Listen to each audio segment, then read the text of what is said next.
நம்ம ரொம்பவே ஈஸியாக ஹெல்த்தியாக ஒரு டிஷ் தான் பார்க்க போகிறோம். பருப்பு ரசம். ரசத்தில் நிறையவே வெரைட்டிஸ் இருக்குது. ஆனால் நம்ம இன்றைக்கி பார்க்க போகிறது பருப்பு ரசம் எப்படி பண்ணுறதுன்னு தான் பார்க்க போகிறோம். வாங்க பார்க்கலாம். அதுக்கு ஃபர்ஸ்ட் இந்த மாதிரி ஒரு மிக்ஸி ஜாரில் கொஞ்சமாக சீரகமும் குருமிளகும் சேர்த்துக்கலாம்.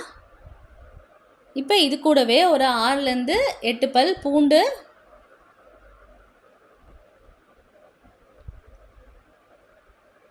ஒரு 10 பல் சின்ன வெங்காயம், ஒரு சின்ன துண்டு இஞ்சி, கூடவே காரத்துக்கு ஏற்ற மாதிரி ரெட் சில்லி சேர்த்துக்கலாம். வீடியோவை மறக்காமல் ஸ்கிப் பண்ணாமல் பாருங்கள். அப்போ தான் நான் அடுத்தடுத்து ஒன்று ஒன்றா என்னென்ன சேர்க்குறேன்னு உங்களுக்கு தெரியும். இப்போ இது கூடவே கொஞ்சமாக கருவேப்பிலை, கொத்தமல்லி, 2 பெரிய தக்காளியை நல்லா சின்ன சின்ன பீசஸாக கட் பண்ணி நம்ம இது கூட சேர்த்துக்கலாம். சேர்த்துட்டு இது கூடவே சின்ன துண்டு புளி சேர்த்து நல்லா இதை பேஸ்ட் பண்ணி எடுத்து வச்சுக்கலாம்.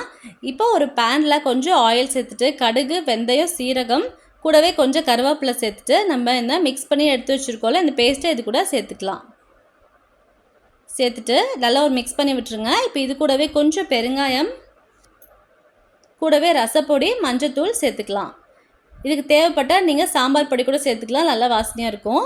இப்போ இது கூடவே நம்ம இந்த பருப்பு கடைசலை சேர்த்துக்கலாம். சேர்த்துட்டு நல்லா தேவையான அளவுக்கு நம்ம தண்ணி சேர்த்துட்டு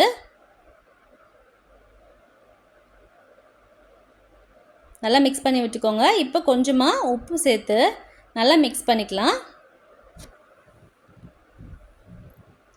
இப்போ இதில் கொத்தமல்லி தூவிடுங்க. நல்லா கொதிக்கிட்டோம். இந்த பருப்பு கடைசலை எப்படி பண்ணுறதுனா, குக்கரில் தண்ணி சேர்த்துட்டு தேவையான அளவு தண்ணி சேர்த்துக்கோங்க. கூடவே கொஞ்சம் ஆயில் விட்டுட்டு இந்த பருப்பை சேர்த்து கொஞ்சமாக மஞ்சள்தூள் சேர்த்துட்டு நல்லா ஒரு 2லேருந்து 3 விசில் வரைக்கும் விட்டு எடுத்துருங்க. பருப்பு கடைசல் ரெடி ஆயிரும். நல்லா இந்த மாதிரி கொதிச்சு வரணும். நல்லா உங்களுக்கு வாசனை வரப்போ நீங்கள் இறக்கிடலாம். நல்லா சுட சுட சாப்பாடு கூட இந்த ரசத்தை ஊற்றி, பருப்பு ரசத்தை அதுவும் ஊற்றி சாப்பிட்டிங்கன்னா ரொம்பவே சுவையாக இருக்குங்க. இந்த டிஷ்ஷை மறக்காமல் ட்ரை பண்ணி பார்த்துட்டு எனக்கு கமெண்ட் பண்ணுங்கள்.